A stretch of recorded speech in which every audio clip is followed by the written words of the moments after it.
Oi, gente! Começando mais um episódio do podcast Vida de Mãe. Eu sou a Fabi Santina. E vocês sabem que a gente aproveita esse momento aqui para bater papo com outras mães, saber mais sobre maternidade real, troca de experiências. A gente conversa com profissionais. A gente está aqui nos estúdios da You Group, onde está rolando nossa segunda temporada. E hoje a gente vai ter esse bate-papo com uma profissional para dar mais dicas, a gente tirar aquelas dúvidas que a gente tem. E quem está aqui comigo hoje, a minha convidada de hoje, é a doutora Kelly Oliveira. Seja muito bem-vinda. Obrigada, Fabi. É um prazer estar aqui com você. Falar um pouco mais, tirar dúvida das mães, Sim. Conversar. Doutora Kelly é pediatra, do INSS, inclusive, que chama Pediatra Descomplicada. Eu acho esse nome maravilhoso. Pediatria Descomplicada. Pediatria Descomplicada.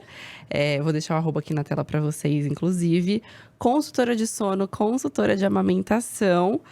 E que também está fazendo pós, né? Está se formando em transtorno do espectro autista. Eu sempre gaguejo nessa palavra.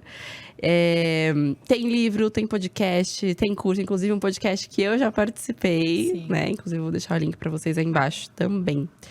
E, gente, mãe, né? Mãe da Sara e da Esther. Sim, mãe de duas.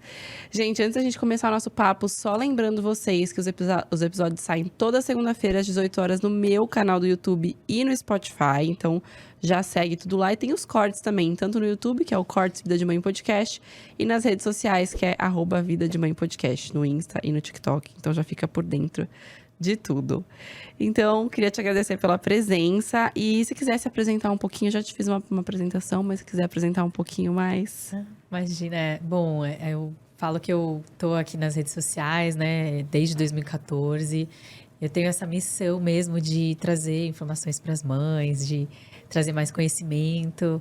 E depois que eu me tornei mãe, também acredito que essa missão ficou ainda mais clara para mim. E também hoje eu ensino outros profissionais, né, pediatras, outros profissionais a também poderem usar isso na profissão, mentorias. E estou aqui para realmente ajudar vocês e trazer mais conhecimento. Eu gosto muito aqui no seu Insta, você traz muita informação, né? Dúvidas, mitos, tabus, sobre diversos assuntos. Eu acho que isso já ajuda muita gente. Eu tô te seguindo lá, às vezes aparece uma coisinha que fala, nossa, eu nunca pensei nesse assunto e tal. E aí tira uma dúvida, ou enfim. Então eu acho que ajuda muito, além dos cursos, além de tudo. Bom, queria começar falando sobre a amamentação, que inclusive foi um assunto que a gente conversou bastante lá no seu. E que você é consultora de amamentação também. Uhum. Então, assim, o que uma mãe precisa para ter sucesso na amamentação? Olha, a pergunta de $1 milhão, né? Mas o que eu falo o que mais precisa é informação. Né? Eu acho que falta muito essa questão de quando uma mãe, né, tá se preparando, se descobre grávida. Hoje está mudando bastante, mas ela busca bastante conhecimento, muitas vezes sobre o parto, e aí fica pensando no enxoval, pensa em como que vai ser o quartinho do bebê, e acaba que o puerpério, né, vamos falar também sobre o puerpério, mas a amamentação acaba não se preparando para esse momento. Né? Inclusive entendendo que podem vir dificuldades. E mesmo que ela se prepare, podem vir essas dificuldades. Sim. E aí ela ter com quem contar, saber quando que ela precisa procurar um profissional, como que ela pode evitar determinadas situações, é fundamental. Porque isso acaba diminuindo a chance de ter problemas, dores. Mas também, se acontecer, ela pode ser resolvida muito rápido. Sim. Eu acho que quando a gente tem informação, tudo fica mais fácil, né? A gente consegue entender que isso é normal, isso não é, então vou atrás de ajuda. Ou, não é só comigo que isso tá acontecendo. Eu acho que facilita muita coisa, não só na amamentação, mas, né, na maternidade como um todo. Com certeza. A informação é essencial. E, falando em informação, tem muitos mitos e verdades aí que envolvem a maternidade como um todo, mas a amamentação tem vários. Tá cheio. Então eu vou te falar alguns aqui, vou te fazer algumas perguntas e você fala, mito, verdade, é assim ou não é assado. Por exemplo, o que se fala muito é sobre calejar o bico do peito, esfregando com esponja, com toalha, ou tomando sol antes, para que prepare a mama para depois que a amamentação não vai ter dor, não vai ter fissura, meio que para calejar. Mito, verdade? Mito, na verdade, não é para você fazer isso, né? Antes falava de bucha, mas inclusive é uma orientação do Ministério da Saúde, que você não precisa fazer mais isso. Antigamente tinha, assim, mas hoje não. Eles falam, e hoje ainda tem muitos profissionais, Fabi, que ainda fazem essa orientação. Por isso que ainda surge essas coisas. Pode fazer, não pode fazer.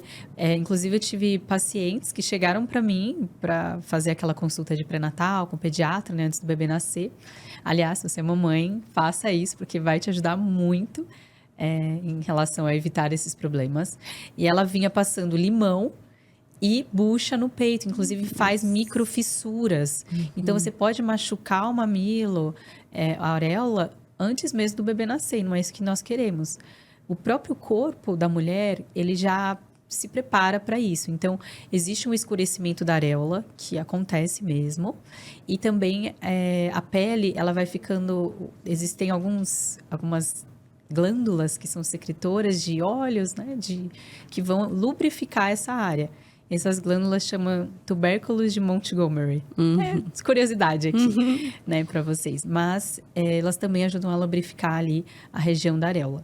Mas não passem nada, converse com um pediatra, converse com um especialista, porque isso que vai fazer diferença.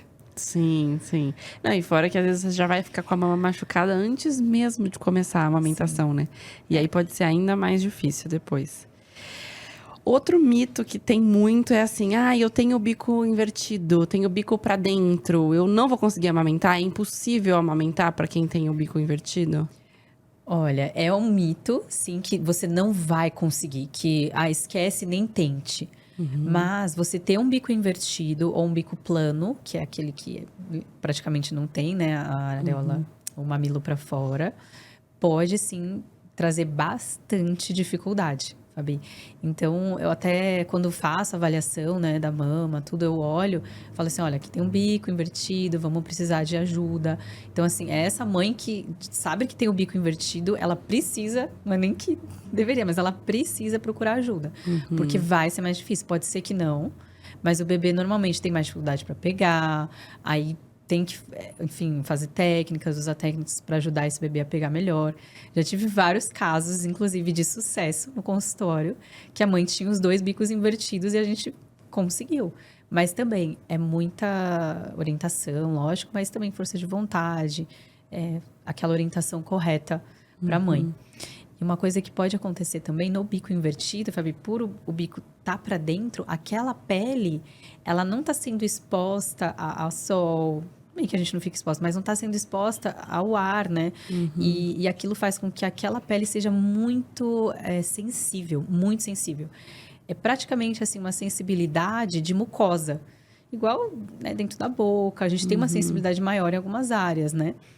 Então, isso também pode levar a uma dor muito maior. Então, precisa mesmo de bastante cuidados. Mas não é impossível. Não é. Inclusive, tem casos de sucesso. E a hiperlactação, ela é normal, acontece em toda a amamentação, né? E eu sei que é meio desesperador.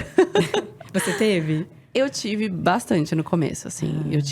Ela mamava e ainda assim, às vezes eu ainda tinha que tirar um pouquinho. Até acertar ali a produção, digamos. Mas com o tempo ainda muito cheio. Eu tinha que tirar e vazava. Nossa. Muito. De acordar com a cama molhada. Tinha muito, então. Usar com absorvente, tinha muito. Eu falo que umas tem muito, outras tem pouco. Mas os dois podem ser um potencial problema, né? De ter dificuldades. Mas o que você ia falar da hiperlactação? Se é normal, assim, e acontece em toda a amamentação. Tá. Principalmente nesse inicinho, né?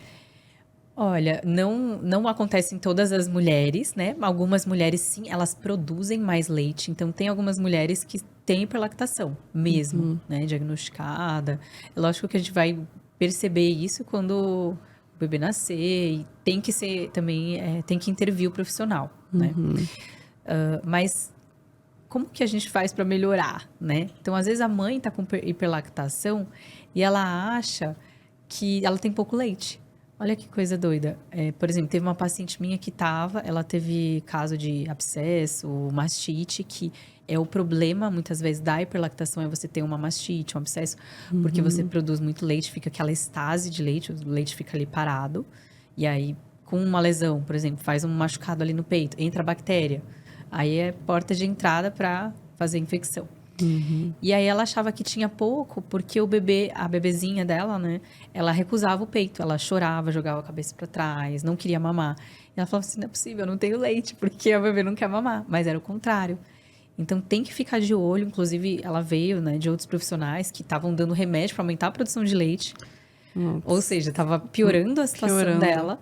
Eu falei, não, peraí, tá tudo errado, né? Vamos ajustar. Por isso que é tão importante, a gente acha... o mais comum é não ter leite, né, Fabi? Ou ter uma diminuição da produção de leite. A gente, imagino que já deve estar na lista de mitos aí. Mas a hiperlactação pode causar bastante problema. E o bebezinho ficar irritado, jogar a cabeça para trás. Não sei se na sua filha teve isso, ela brigava, aquela coisa que parece que briga com o peito e fica e joga para trás, não sei o quê. Teve isso na sua amamentação? Não. A bichinha mamava. A minha, olha que engraçado. Eu tive hiperlactação na primeira filha. Foi terrível, assim, ficou muito cheio, meu peito ficou muito cheio. E não esvaziava, né? A questão é que o problema da hiperlactação não é nem tanto a produção exagerada, mas é você não conseguir dar vazão a esse leite. Aí o leite vai ficando represado ali, aí evoluir com uma mastite, quase, graças a Deus não tive abscesso, né? Mas evolui com uma mastite, tive que tratar. E demorou, assim, bastante tempo. Bastante tempo. Eu não cheguei a ter mastite nenhuma vez, assim, teve uma vez que eu lembro específico, que ela já devia estar com seus 4 para 5 meses, ainda não estava na introdução alimentar, então eu estava só no peito mesmo, e eu acordei do nada na madrugada com o meu peito duro, de um lado, um caroço duro. E aí eu tentei massagear, tentei ordenhar, nada. Eu catei ela dormindo. Eu falei, não, você vai mamar, você vai... Mamou, não aliviou. E eu passei a noite com aquela dor, com aquele incômodo. Eu falei, nossa, não é possível que aconteceu. Do nada, assim, não teve nenhuma mudança na rotina, nada. Aí eu falei, nossa, o que tá acontecendo? Aí eu conversei na época com a minha ginecologista. E aí ela falou assim, olha, pode ser uma mastite, mas eu preciso que você passe aqui pra gente avaliar e tal.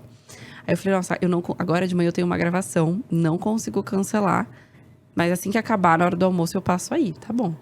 E nisso eu fui pra essa gravação com dor, tanto é que as pessoas vinham me abraçar e eu falava, não encosta, que tá dolorido. E foi e tal, e nisso, numa desses intervalos, minha filha mamou. No que ela mamou com vontade, doeu pra caramba, mas aliviou. Então assim, parece que tava entupido alguma coisa e... Tanto é que depois eu falei, pra mim chegar, voltou ao normal, nem preciso, né, ir mais nada. Então eu não cheguei a... Eu acho que mais um pouco ia evoluir para uma mastite, sabe? Então, provavelmente era um ducto entupido ali que tava travado, tava acumulado. Mas aí depois resolveu. Então, eu não cheguei em nenhum momento da amamentação ter realmente uma mastite, febre, infecção, nada mais grave. Mas no início, nossa, eu lembro nos primeiros dias na maternidade, a hiperlactação, meu peito cheio. A consultora de amamentação, ela me ajudava a fazer ordenha antes dela mamar, porque assim, tava tão duro que tinha que massagear, e só de massagear ele encharcava uma toalha, assim, era desesperador. Imagino. E agora eu falei, ai meu Deus, passou, né? Foi uma fase, mas nesse comecinho tive bastante, e também, mesmo ela mamando, tinha momentos que eu tinha ainda que tirar. Eu até aproveitava e falava, já guardo pra se eu precisar sair, tenho congelado e tal. Um estoquinho. Mas eu acabei meu estoque ia ficando grande, assim, eu falava, meu Deus. Mas aí chegou uma fase ali que, meio que assim, o meu peito equalizou. Então não tinha mais essa produção abundante, em excesso. A não ser que, assim, ela pulasse uma mamada, fizesse um intervalo maior, aí eu sentia, meu peito ficava cheio e tal. Mas fora isso, não.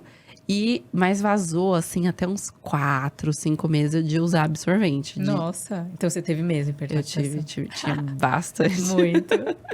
E a gente falou da hiperlactação e tem o oposto, né? Quando a pessoa fala, eu tenho pouco leite, eu tenho leite fraco. Isso acontece mesmo ou é muito mais da cabeça que as pessoas ficam pra gente? A criança tá passando fome porque tá chorando. Ou existe mesmo? Olha, é a questão da baixa produção de leite, né? Eu nem gosto de falar assim, pouco leite, né? Porque, enfim, já dá um estigma, né? Sim. Para a mulher. Mas sim, existe, né? Existe baixa produção de leite. E ela pode acontecer por vários motivos, Fabi. Então, existe aquela baixa produção que é por causa que realmente a mãe tem alguma questão hormonal, ela tem alguma questão na glândula, ou seja, a mama dela tem menos glândula mamária que produz leite. Ou por alguma cirurgia, por exemplo, a mãe fez uma redução de mama, ou aquela mãe tem realmente uma diminuição da mama dela, uma hipoprodução de leite. E a mama, ela é hipoplásica, então eu tô tentando lembrar a palavra. Uma hipoplasia mamária, então, que não é o mais comum, tá, gente? Mas vamos falar de tudo aqui, existe, né? E pode ser por questões hormonais, por exemplo, síndrome do ovário policístico, uma mãe com diabetes, hipotireoidismo. Estou trazendo várias possibilidades para vocês entenderem como que o médico precisa investigar. Não é tão simples assim.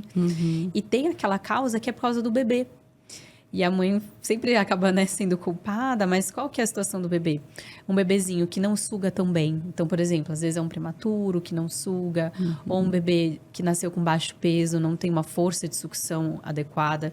Tem aquele bebê que tem anquiloglossia, que é a famosa língua presa, né? E pela língua presa, ele não consegue fazer o movimento adequado da língua, e aí, não conseguindo movimentar a língua direitinho, ele não consegue extrair o leite.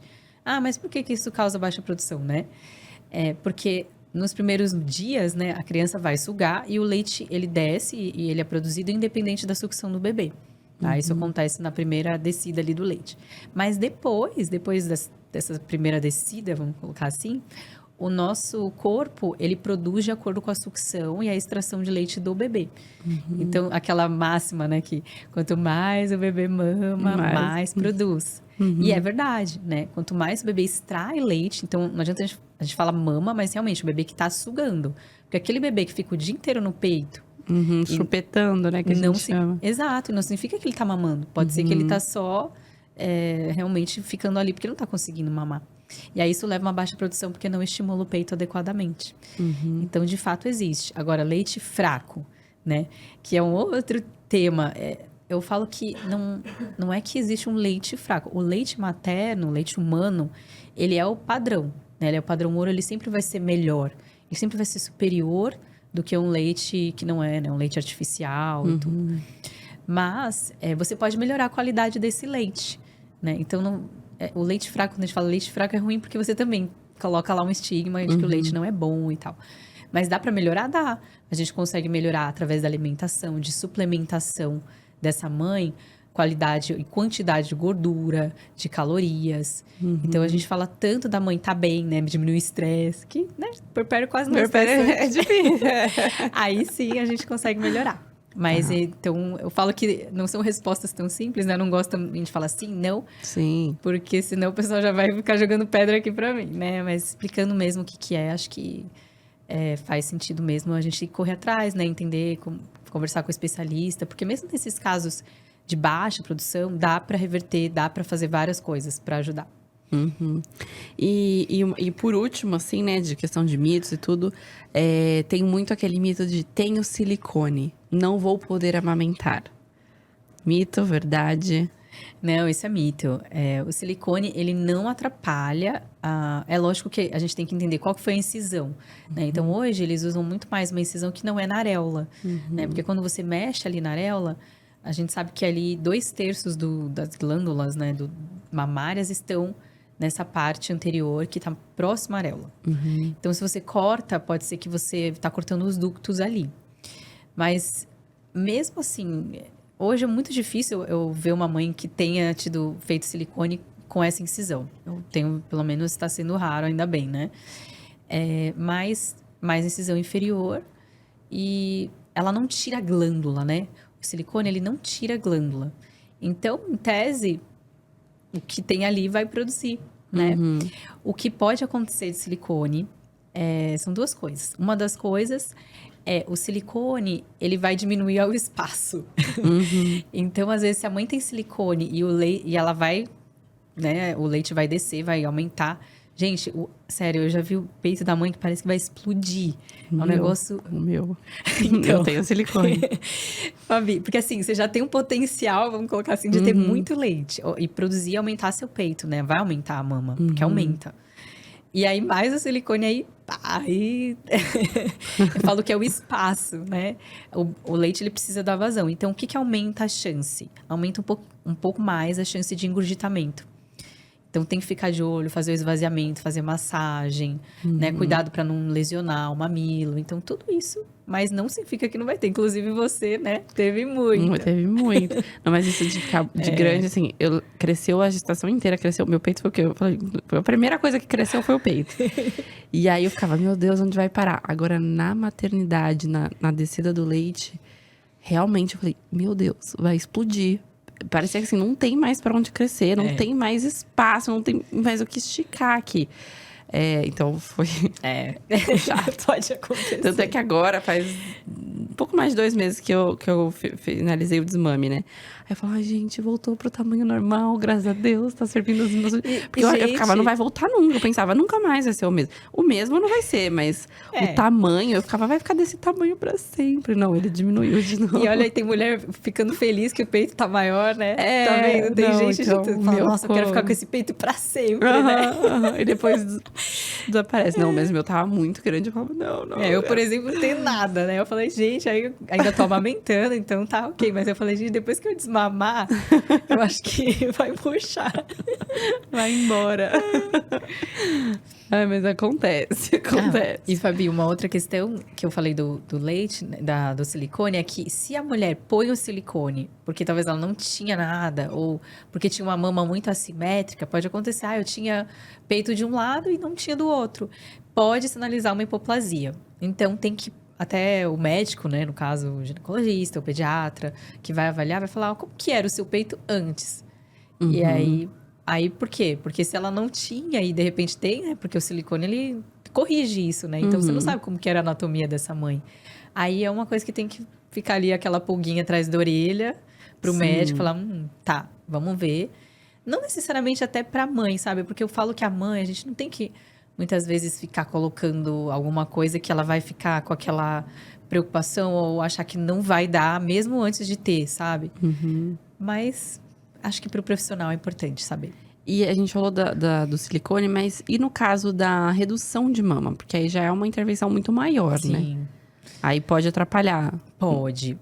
Olha, hoje tem técnicas conservadoras, tá? Mais conservadoras. Mas assim, mesmo aquelas técnicas que ele preserva a areola, né? Porque eles preservam, não tira a areola toda, tem todo um esquema, né? Tem cirurgias menos invasivas, vai retirar a glândula, né? Eu já tive pacientes, né? Então, novamente, que amamentaram tranquilamente, sem tendo redução de mama. Teve paciente que precisou suplementar, então fez misto, né? Dava peito e dava fórmula. E teve paciente que não amamentou. Então, eu falo que tem que entender como que vai ser quando o bebê nascer. Eu acho que é importante essas mães estarem conscientes. E eu acho que, principalmente, quando você vai fazer uma cirurgia, né? Infelizmente, eu falo que alguns cirurgiões plásticos ainda não são tão sinceros ou honestos com essas mulheres. Eu, pelo menos, vejo, né? Ah, não, porque não vai ter problema nenhum, porque não sei o quê. E aí, essa mãe, que talvez nem estava pensando em ter um filho que ia amamentar lá na época que fez a redução... Depois ela se depara com essa situação e ela fala, poxa, se eu soubesse, talvez eu não teria feito. Eu vejo muito isso, assim, porque às vezes você faz a cirurgia muito nova, às vezes você nem tá pensando ainda nessa fase. E aí você pensa, ai, não, nem me importa, tanto faz. Só que quando chegar essa fase, vai ser um fator que talvez vai ser muito importante pra você. E aí, às vezes, o profissional nem menciona que isso pode atrapalhar de alguma forma na amamentação. Nem é citado, você só pensa na estética e acabou. E eu acho que faz a diferença. Tudo bem, a pessoa pode mesmo assim querer fazer e depois ainda assim se arrepender, mas o fator nem ser apresentado, sabe? Ela nem chegar a pensar nisso, eu acho que é complicado. Eu tenho uma amiga que ela tinha feito a redução. E aí, quando chegou na amamentação, Ela tava tendo muita dificuldade, muita dificuldade. Ele mamava e parecia que não saía. E ela tomava banho, a água caía e o leite escorria. Ela falava, gente, eu tenho leite e não tá dando certo. Aí ela chamou uma consultora de amamentação. E o que ela meio que descobriu? Eu posso estar falando muita besteira aqui, tá? Mas ela descobriu que quando ele mamava, então pegava na auréola, ela apertava, não saía leite. Ele tava mais pra trás, a glândula. Então, se ela apertava mais pra trás, o leite jorrava. Nossa. Mas aonde a boca do bebê pegava, não saía leite. Então, enquanto ele mamava, ela meio que tinha que bombear, digamos assim. Ajudar ele. Ajudou. E aí, resolveu, assim. Mas ela... Bom. Aí foi. Mas assim, ela falou... Ficou, tipo, diferente do que teoricamente era o normal, sabe? Acho que mudou internamente alguma coisa ali. Mas ainda que ela achou uma consultora e conseguiu resolver esse problema, né? Mas às vezes muita gente numa situação como essa acaba desistindo. Acaba não dando certo, não vai pra frente e acaba fazendo desmame precoce ali. Tem tantas histórias, sabe? Assim, você falando, chega paciente pra mim que fala, por que você não chegou um mês atrás, sabe? Assim, a mãe já praticamente, né, com o bebê desmamando, um mês, assim, sem amamentar, e fala assim, agora ainda posso, tal. E, enfim, falta às vezes, assim, chegar no profissional certo, né? Então, acho que é tão importante você também falar aqui. E procurem, gente, procurem ajuda. E aí, o que me, entre aspas, restou, né, na paciente é explicar, olha, vamos fazer o que você quer. E explicar para ela também, você não vai ser menos mãe por isso, tá tudo bem, né?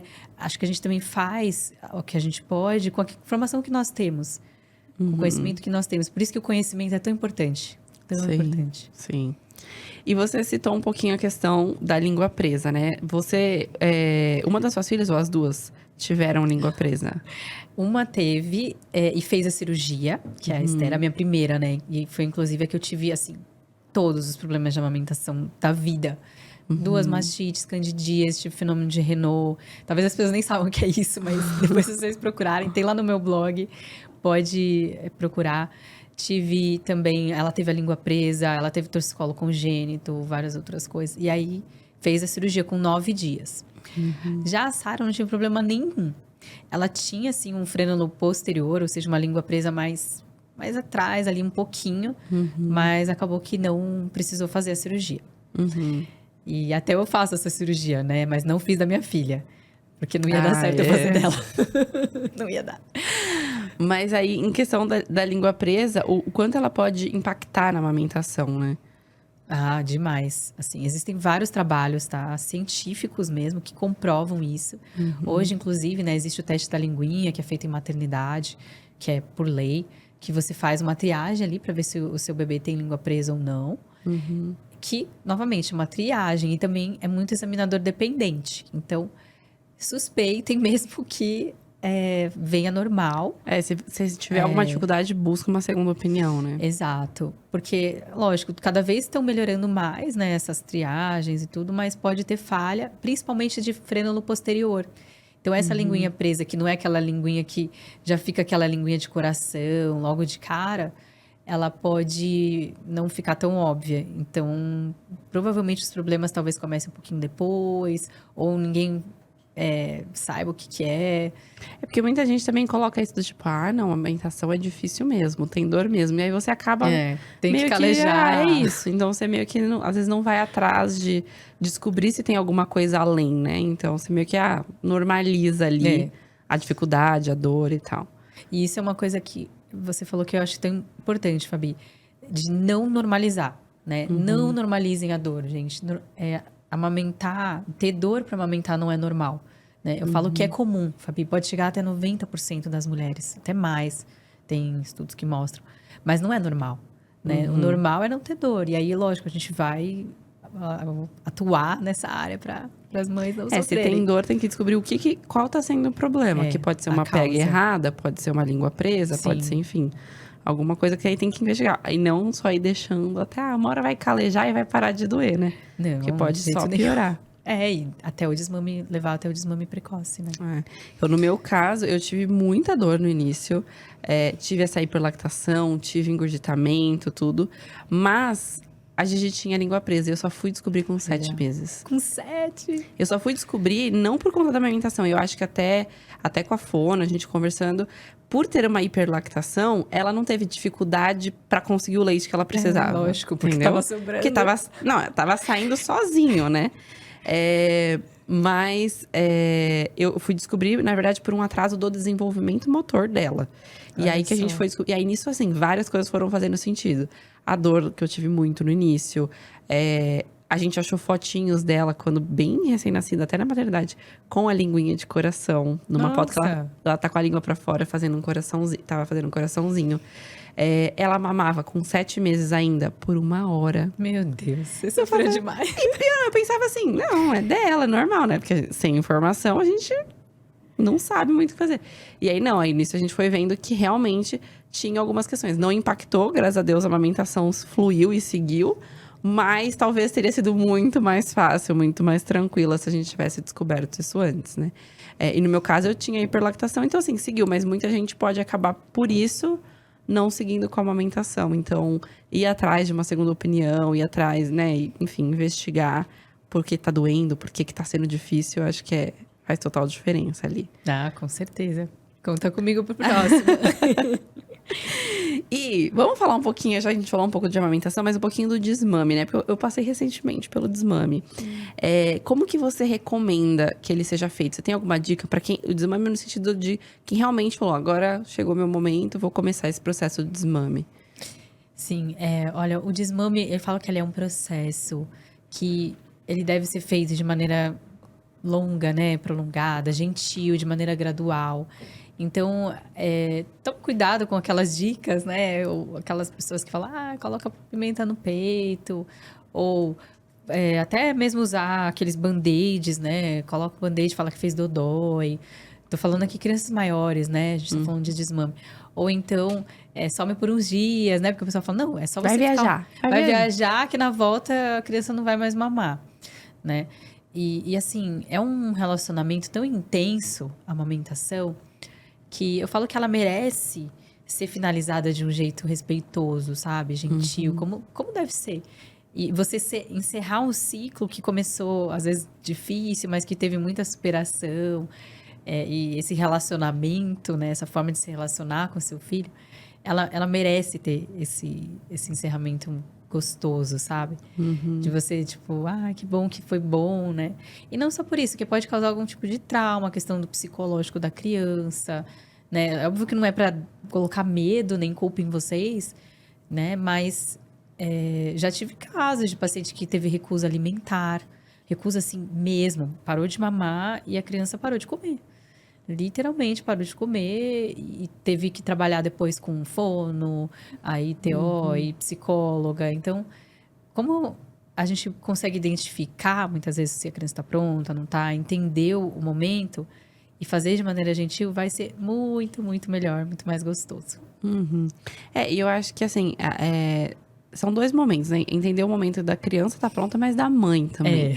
Porque às vezes a mãe já tá assim, não dá mais pra mim, não é, né? Às vezes por questão de trabalho, ou por questão de, no meu caso, dentes, mordidas. E até por uma questão do tempo que você deseja. Eu tinha um desejo de amamentar por 1 ano. Então, eu acho que é isso, assim, é entender os 2 momentos e fazer da forma mais tranquila possível. Existem casos de que precisa de um desmame abrupto. No caso, a mãe tá doente, tem que tomar um remédio. Então, assim, acontece. Mas se você tem a opção, né, de fazer um desmame mais gentil, eu acho que tem várias formas ali, né, de se preparar. O que eu senti muito quando eu fui começar a fazer o desmame eu achei pouca informação sobre. Eu vejo muitas pessoas falando sobre amamentação, as dificuldades de amamentação, como fazer, mas pouquíssima informação de como fazer um desmame gentil. E tem pouca mesmo, viu? Tem pouca. Por isso que eu fiz o curso de desmame. Tem Sim, eu acho que tem pouquíssima informação. Você vê. E pouca gente falando. Porque também quando a pessoa começa a falar de desmame, já vem a gente julgando, tipo, não, mas tem que amamentar até quando a criança. Enfim. Só que não, né? Existem várias situações. Às vezes a pessoa precisa trabalhar, não dá mais. Ou no meu caso também, quero engravidar, não quero engravidar amamentando. Dá, mas não quero. Então tem várias situações. E aí, eu acho que é isso, tem pouquíssima informação sobre o desmame. E aí você fica perdido, e aí você às vezes acaba fazendo, né, o que você imagina que seja o correto, mas porque... Aí depois a pessoa fala, você poderia ter feito tal coisa, mas aonde você acha isso? Exato. Temos o curso aí do desmame. E assim, de verdade, Fabi, assim, eu fiz esse curso porque as mães me pediam. Elas, assim, vários por direct no Instagram, doutora Kelly, me ajuda, não consigo desmamar e tal. E quando você entra nessa seara, é o que você falou, você tá pisando um pouco em ovos, porque é um tabu. Aí eu falei, nossa, mas eu sou consultora de amamentação, né, certificada e tal, vou começar a falar de desmame. O pessoal vai cair matando em cima de mim. E eu falei, não, gente, mas é justamente porque não tem pessoas que tem que ser falado, porque aí começa a vir os mitos, as besteiras. Põe pimenta no peito, não sei o quê. Eu falo que o meu curso é legal porque tem mães que assistem o curso e falam assim, doutora, eu percebi que eu não tô pronta, vou esperar. Ou, assim, a mãe tá exausta, assim, desgastada. Porque, gente, eu não tô falando que a mãe tem que, né, a mulher tem que amamentar até quando o bebê quiser e tal, assim, existe um limite da mulher. E eu respeito muito isso, sabe? Porque tem mulheres que falam, não, igual você falou, até 1 ano. E tá tudo bem, entendeu? A gente também tem que entender isso. Ou situações. E aí, essas mães, elas não tinham um amparo, né? E aí, quando eu falava assim, não, que tal a gente estruturar essa rotina ou fazer um desmame noturno? E aí, o que eu percebia as mães conseguiam desmamar os bebês, por exemplo, da noite e continuavam amamentando. Então, assim, no fim das contas, você faz o que você quiser, sabe? No sentido de, você pode desmamar, diminuir a frequência. Então, você fala assim, poxa, o que tá me desgastando? Eu pergunto até no consultório, ou as minhas alunas, não, o que me desgasta é ter que dar mamar de 5 em 5 minutos, a criança acordar de 30 em 30 minutos à noite, eu ter que ficar dando peito todo dia, o dia inteiro. Isso me desgasta. Aí eu viro pra mãe e falo assim, olha, e se o seu filho mamasse 2 vezes no dia? Não, nossa, se mamasse 2 vezes no dia, nossa. Tava ótimo. Tô no céu. Tá, isso é possível. Aí ela, tipo, sério? Então, assim, é a questão de você não conseguir estabelecer os limites, muitas vezes. E aí, se você coloca, você fala assim, gente, a mulher amamentando até 2, 3 anos. Eu acho que não é nem só estabelecer limite. Às vezes você não tem essa informação de que você pode fazer isso. Exato. Você fica naquela... livre demanda pra sempre. Livre demanda pra sempre. Nossa, eu vou ter que sempre dar a hora que ele quiser, toda hora. E não, às vezes você fala, não, à noite eu não dou mais e tá tudo bem, sabe? Sim. É isso. Eu acho isso, assim, não é... Você vai falando do seu curso, que eu acho, assim, muito importante a gente ter essa informação. E não é pra incentivar o desmame, não é isso que a gente tá falando. Exato. Mas é pra mãe que quer fazer o desmame, saber como fazer da melhor forma. E não do tipo, não vamos falar sobre isso e cada um por si se virem aí. Imagina, nossa. E assim, é muito legal você ver esses feedbacks, que as mães felizes, encerrou o ciclo, tal, de uma maneira tranquila, demora, então tem que fazer um pouco mais devagar, né? Às vezes, eu falo que é de 2 a 6 semanas, assim, às vezes um pouco mais, até 12 semanas para desmamar. Então... o meu foi 30 dias. Olha, então, 30 dias até que é bastantinho, né? Se você for pensar, você fala, não, eu quero fazer. E a mãe chega no limite dela, Fabi, de não dormir, né? E a gente também pode... Acho que vamos falar de sono também.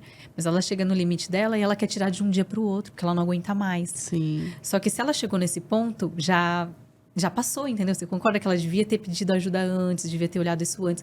É lógico, ela tá num looping de cansaço que ela nem sabe. Mas como que ela vai ter ajuda se ninguém também se propuser a ajudar, né? Sim, sim. Tem várias questões ali, né? Tipo, no meu caso foi assim, não deu pra mim, realmente. Eu tinha um prazo na minha cabeça, eu passei ainda mais quase 4 meses desse prazo. E aí eu falei, não, agora é isso, vou começar. Só que pra mim foi isso, eu falei, vai ser leve, vai ser tranquilo, vai demorar o tempo que tiver que demorar. Então eu fui tirando algumas mamadas, eu fui tirando, fiquei só com... Aí depois eu ficava com a de dormir e as da madrugada, né? Até que a da madrugada, ela meio que parou sozinha. Eu digo assim, entre muitas aspas, mas teve uma noite que ela durante o dia já não mamava mais, era mamadeira quando tomava. E aí à noite era o peito. Aí teve uma noite que ela mamou um peito, mamou outro peito e ainda assim não estava satisfeita. Aí eu falei pro meu marido, faz uma mamadeira. Dei. Tomou, tranquilamente, não reclamou e dormiu. Aí eu falei, então a noite agora, a partir de agora também a gente vai...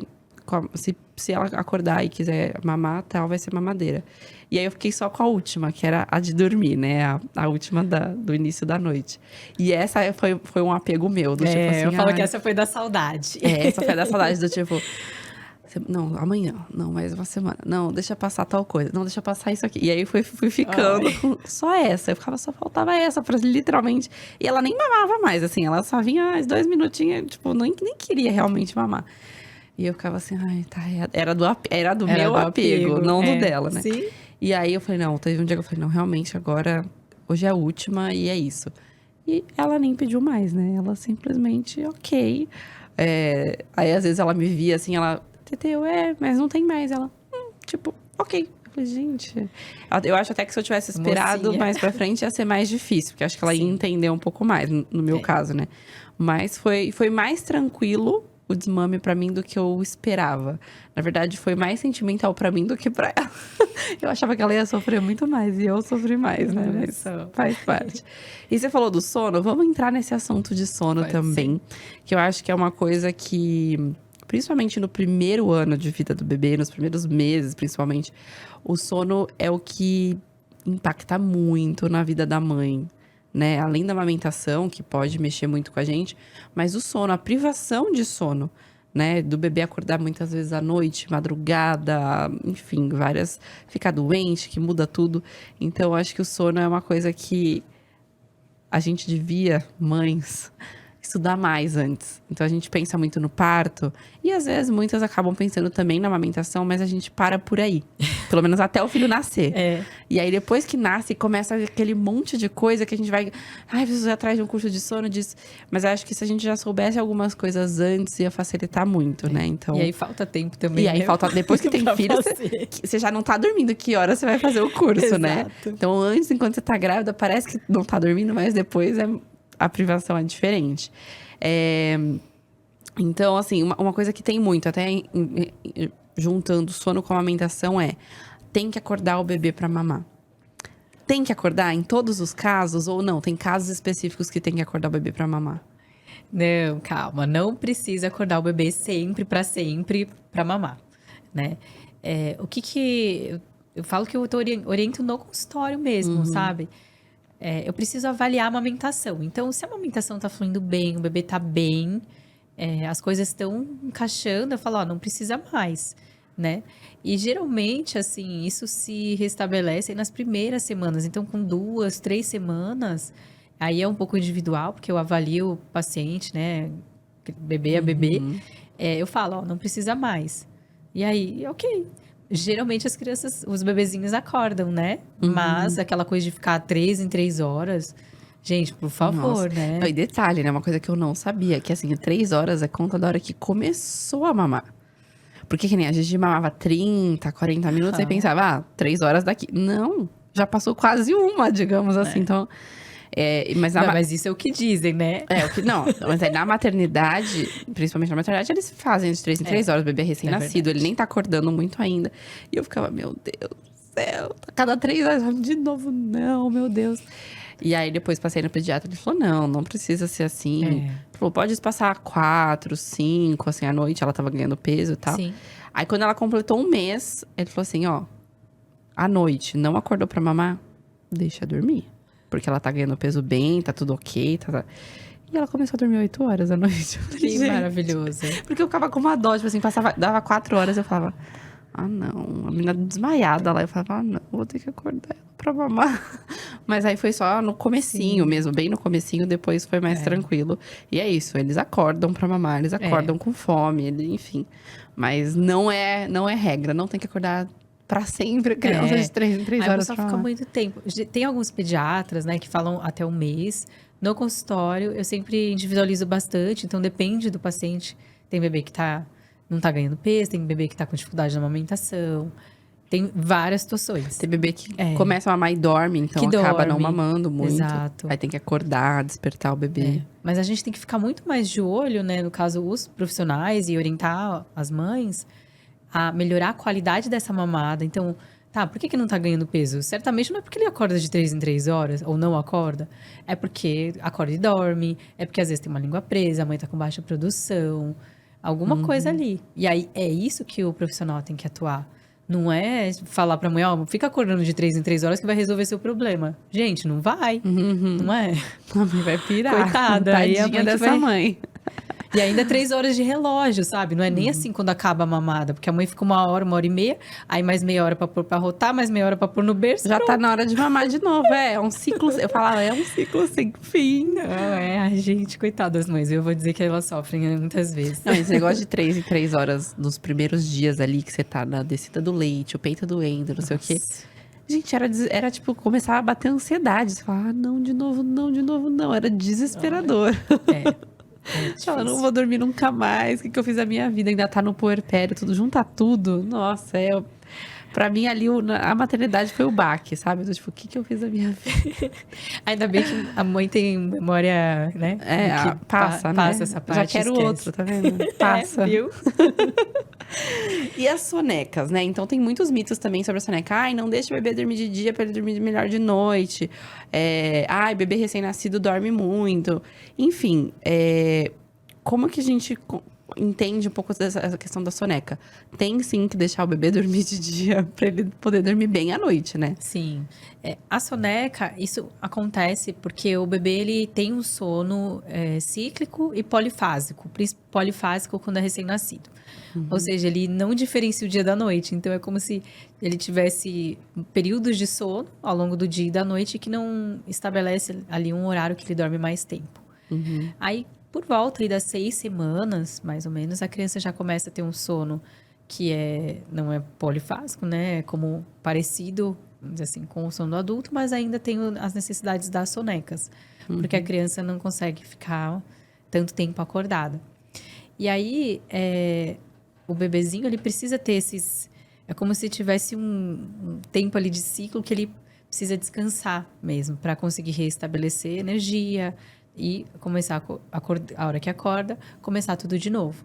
Então, isso é muito importante para o bebezinho, né? As sonecas são principalmente para restabelecer energia, a criança ficar bem e tal. O sono da noite é um pouquinho diferente, né? Porque tem questão de hormônio, memória, várias outras coisas. Mas aquela história, tipo, não vou deixar o bebê dormir à noite. Quer dizer, não vou deixar o bebê dormir de dia, porque aí ele vai dormir bem à noite. Não, gente, esquece. Ele vai ficar muito estressado, você aumenta o nível de cortisol, aí a criança fica... Pode dormir até pior à noite. Aquele estado de alerta, adrenalina, né? Aí que a criança não vai dormir. Igual você, tipo, às vezes você fica muito pilhado no dia, aconteceu alguma coisa e tal, ou você ficou aquela pilha toda, aí no dia seguinte você, sabe, parece que dá meio que dando tilt. Aí você demora, às vezes, a dormir, apesar de estar muito cansado. Sim. Que é o famoso efeito vulcão, né? Você já deve ter ouvido. Que a criança chega no limite do limite do cansaço. Exato.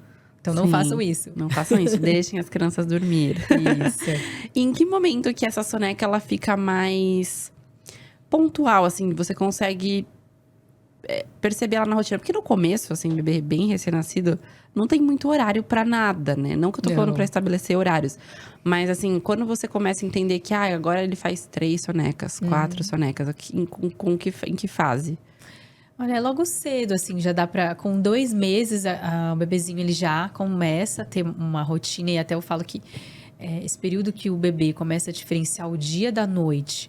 Ou seja, à noite ele consegue dormir mais. É o que você falou da sua filha, né? Dormiu às 8 horas.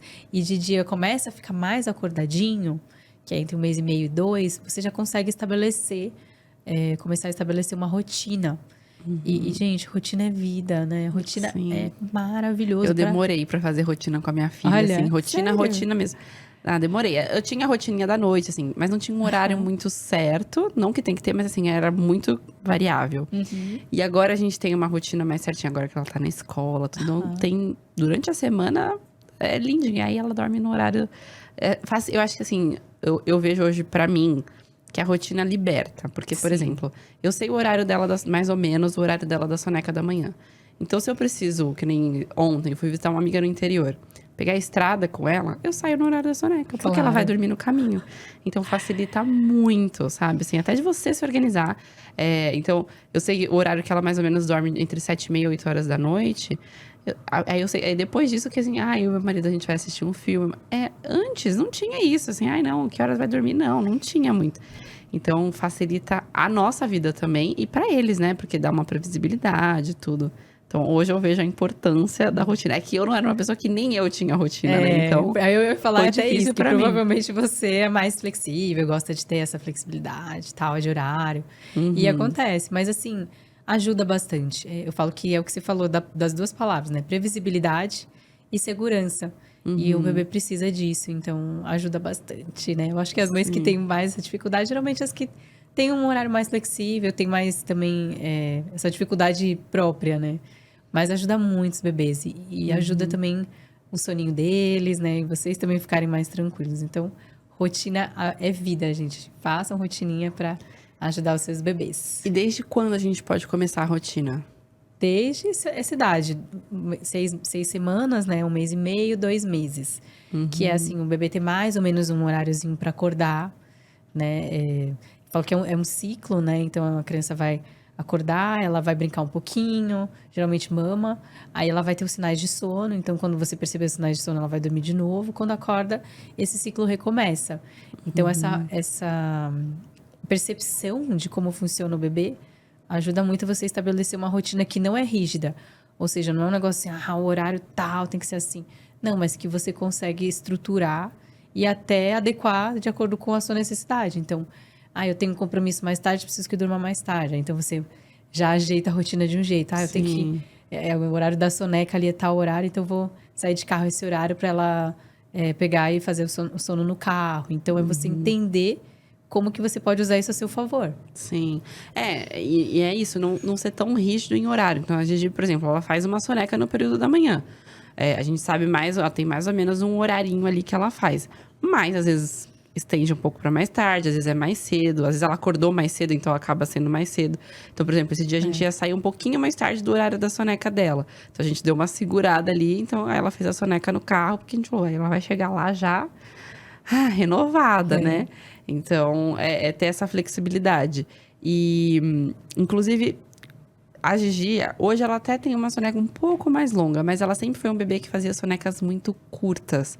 Como que a gente pode prolongar a soneca? Olha, esse eu acho que é o mais difícil, viu, Fabi? Mas dá sim, né? Tem crianças que têm mais dificuldade, mas assim, é você que também criar um ritualzinho da soneca. Acho que isso ajuda bastante também para a criança entender que é o horáriozinho de dormir, né? Não é o horário igual da noite, é diferente. Mas você diminuir o ritmo, ir para o quarto, um lugar mais silencioso, né? Não escuro totalmente, mas um pouquinho mais escuro. Você talvez colocar uma musiquinha, né? Dar uma mamar. Pode ser uma rotina simples, sabe? Que você costuma fazer para ela entrar no modo soneca, né? Agora, para emendar, esse é difícil, assim, mas assim, é você começar a entender quando que o bebê termina ali o ciclo de sono, né? Porque muitas mães têm essa dificuldade, imagino que, né, quem está assistindo aqui também, que é a criança ou o bebezinho, a mãe vai pegar, né? Tá no colo, tá ali no braço. Aí é lógico, né? Vai colocar no berço. O berço tem espeto, tem... E acorda. Isso vai falar, não, mas você tá no colo, fica 1 hora no colo. Mas se fica no berço, ou se fica no carrinho, enfim, aí é 20 minutos. É mais difícil porque às vezes o colo, a criança vai, se ajeita, tudo, sei lá, vê você, fica mais aconchegado, né? E vai. Mas realmente você... se a criança tá quase ali terminando a sonequinha, você talvez induzir ela ao sono de novo, quando ela tá superficializando, querendo acordar, ou parece que vai acordar, e tentar dar uma ninada, às vezes pega no colo de novo, se tá no berço, dá uma ninadinha para colocar de novo. Mas assim, é difícil, porque às vezes você fala assim, poxa, eu vou ficar o dia inteiro em função disso, né? Então, é importante que o bebê durma, né? Às vezes vai descer no colo, às vezes vai ser lá, às vezes vai ser no berço. Mas se ele dormir e fizer mais sonequinhas, também tudo bem. Porque é uma questão da maturidade. Cada bebê também tem uma maturidade diferente, Fabi. Lógico que tem coisa que a gente faz que atrapalha.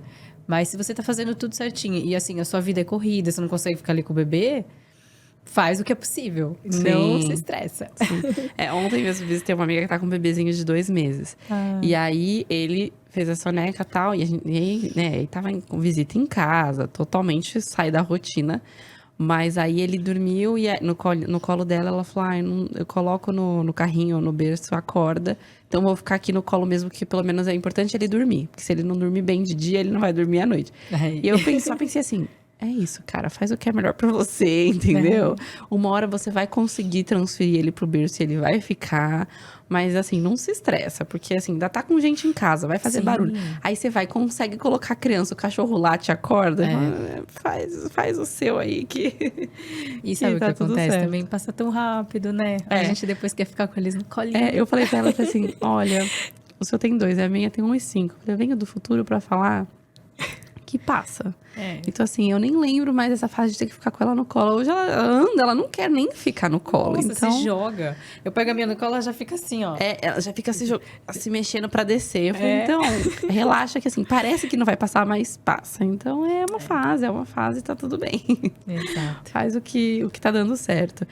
A gente falou até dessa questão do ritual, e aí falam muito também do som, do ruído branco. O ruído branco, ele ajuda... até a prolongar a soneca ou nesse momento de ritual do sono. Então, tá na hora de dormir, liga um ruído branco. Pode sim. O ruído ajuda, porque ele abafa, né, um pouco os sons externos, né? Então, o cachorro latindo, às vezes criança tem muito gritando. barulho da rua também, né? Se tem irmão, né? Isso pode atrapalhar a criança a dormir. Mas ajuda sim. É lógico que é assim, evitar, né, o barulho muito alto. Então, sempre aquele ruidinho, o mínimo possível, só o suficiente para abafar. E não muito perto do bebê ali, do ouvidinho dele, né? Por conta da questão dos decibéis e tudo. E aí pode desde recém-nascido, assim? Pode. É engraçado que eu acho que a gente usa muito mais no primeiro filho, viu?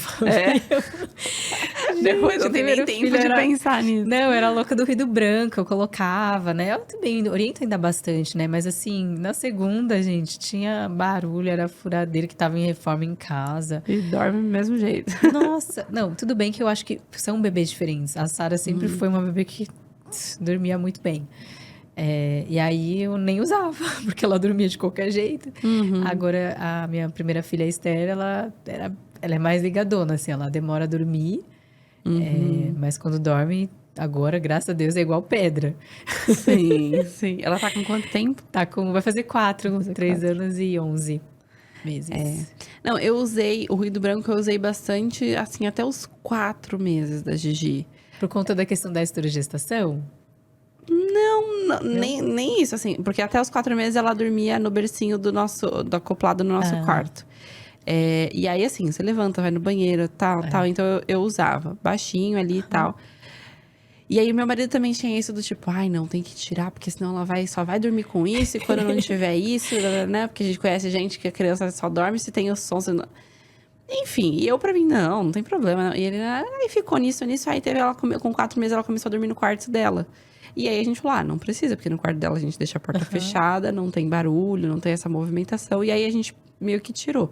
Hoje eu tenho tentado colocar pra sonequinha pra ver se ela dá uma prolongada, assim. Porque durante o dia tem muito barulho na casa, cachorro e tal, então eu tenho usado. Mas a gente usou real, assim, até os 4 meses a gente usou. Olha, eu vou te confessar que na primeira filha eu usei até quase 2 anos. Foi usando, né? Eu tinha medo de tirar. Eu falei, vai que eu tire lá e ela não dorme. Não dorme mais. Aí, depois eu desencanei. E a segunda eu nem usei. Enfim, é isso. Não é? É bem isso. Não, tem várias coisas que na primeira a gente faz que na segunda você fala... Não, até na primeira, assim, no começo você faz várias coisinhas. Na segunda você fala, ai, caiu no chão, não tem problema. Não, no começo você vai, esteriliza. Não que, né, caiu... Mas às vezes você caiu no chão de casa, você fala, ai, gente, tá tudo certo. Na segunda, então, já fala, você sabe que sobrevive, Só vai. Eu vejo até, assim, as primeiras vacinas. Nossa, era um terror. A gente ficava, meu Deus. Agora a gente já fala, a gente já sabe como que é. Bora, vamos lá, dia de vacina. Tem que tomar. Tem que tomar, mas no primeiro você fica, nossa. Não. Aí tem até a última que a Gigi foi tomar, a moça ia dar a vacina e a Gigi já chorando, já entende, né, que é a vacina. E ela, tentando distrair. Eu falei, moça, nem adianta distrair, ela já sabe o que tá acontecendo, só vai. dá a vacina. Não adianta, querendo fazer uma coisa lúdica e a mina aqui, ó, já tava chorando. Eu falei, já, só vai logo. Nossa, pra mim isso é muito prática. Vai rápido, diminui esse sofrimento, entendeu? Porque eu falei, vai ficar prolongando até, vai doer do mesmo jeito, dá logo. E eu falei, mas tem mãe segunda. que sofre mais que a criança, viu? Não, a Gigi, eu sempre fui eu que quis segurar ela no colo. Tem gente que fala, não quero, dá pro pai, dá pra outra pessoa segurar, né? Sempre fui eu. Fala, filha, vai doer, vai, é incômodo, mas é pro seu bem, bora. Então, sempre fiz essa parte aí, nunca tive problema, certo. Não. O que eu sofri mais foi no piquezinho da linguinha. Ela fez com 7, né? Ela fez com 7, então ela já tava entendendo, não, com né? 7 é sofrido, aí foi sofrida. Tanto é que depois, logo na sequência, ela não queria mamar. Ela ficou tipo assim... Ela ficava meio que, sabe, um choro sentido. Tá aí eu ficava, meu Deus, o que eu fiz? Mas aí logo passou, ela voltou a mamar e foi tudo bem. Mas ali eu fiquei com dó. Mas... até que na lavagem nasal, que a gente vai falar disso. Ela detesta. Sério? Até hoje, não gosta. Ela tá, assim... Antes ela chorava de desespero. Hoje ela resmunga. Tá resignada, né? Ela já tá entendendo que assim, tem que fazer.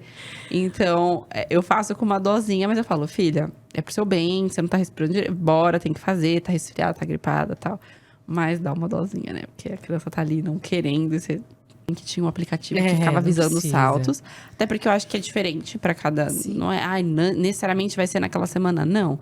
Mas eu sentia. Quando eu sentia que mudava, eu falava, deve ser salto. Porque eu senti uma mudança no comportamento à noite, mas de dia também. E aí também logo uma aquisição. Então, começou a ficar de 4 apoios. Então, eu sentia, mas eu não era aquela pessoa que ficava esperando. Semana que vem ela vai entrar. Porque aí eu acho que é você ficar na ansiedade sem fim. Eu não acho nem que tem que marcar mesmo. Eu acho que tem que ser assim, Fabi. Você saber mais ou menos e que existe, sabe? E se preparar e falar, não, é isso mesmo, tá tudo bem. Tem 2 coisas que acho que a gente não citou ainda, que pode tirar muito sono do bebê. E que acontecem, não são em todos os bebês, mas que é relativamente comum. Que é a alergia alimentar, né? Ou seja, um bebê que tem uma alergia à proteína do leite de vaca, por exemplo, que é o mais comum. Ou o refluxo, né? A doença do refluxo. Pode piorar muito o sono do bebê, mas muito, assim. É porque a criança sente dor, né? Quando tá deitada, aí levanta, aí sente aquele negócio queimar. E eu falo da alergia porque a alergia ela pode se manifestar como refluxo ou questões gastrointestinais. Então, a criança tem gases, cólica, muita dor, e aí faz aquele barulho, e solta pum, e aí quando solta pum chora, e acorda. Então, tem essas situações aí que podem perdurar alguns meses, não só no início, mas às vezes alguns meses. E que é chato de tratar, né? Às vezes tem a questão da dieta e tudo, e tem a questão da dieta de exclusão da mãe, né? Ou dieta especial do bebê. E a questão do tratamento para refluxo com medicamentos. Mas hoje, assim, os medicamentos é a última coisa que a gente faz. Porque também tem risco, né? Tem efeito colateral. E a gente quer evitar também. Sim. Mas é chatinho. E tem uma coisa também que é o terror noturno. O que ele é e quando ele pode acontecer? Olha, o terror noturno, ele é uma parassonia. Então, é uma situação que a criança, ela... não está acordada, né? Ela acontece durante o ciclo ali, as fases do sono. E que ela pode acontecer quando a criança não é no sono REM. Então, é no sono não REM. O sono REM é aquele sono que sonha, né? Que o olho mexe, né? O REM é a abreviação para Rapid Eye Movements. Então, que a criança está sonhando e tal. E aí, a criança, ela não tem um despertar, mas ela começa a gritar, ela chora e tal, ela não sabe o que está acontecendo. Então, a criança não lembra desse episódio. E, assim, é muito... Eu falo que é assustador para os pais. É assustador. Eu sei porque a minha filha teve a primeira, né, a Esther. Eu acho que a Sara teve, mas acho que foi uma vez, foi bem menos. E chora sem parar. Às vezes... de olhinho fechado, né? Geralmente na primeira fase do sono, então nas primeiras horas da noite. E geralmente acontece quando tem alguma mudança de rotina.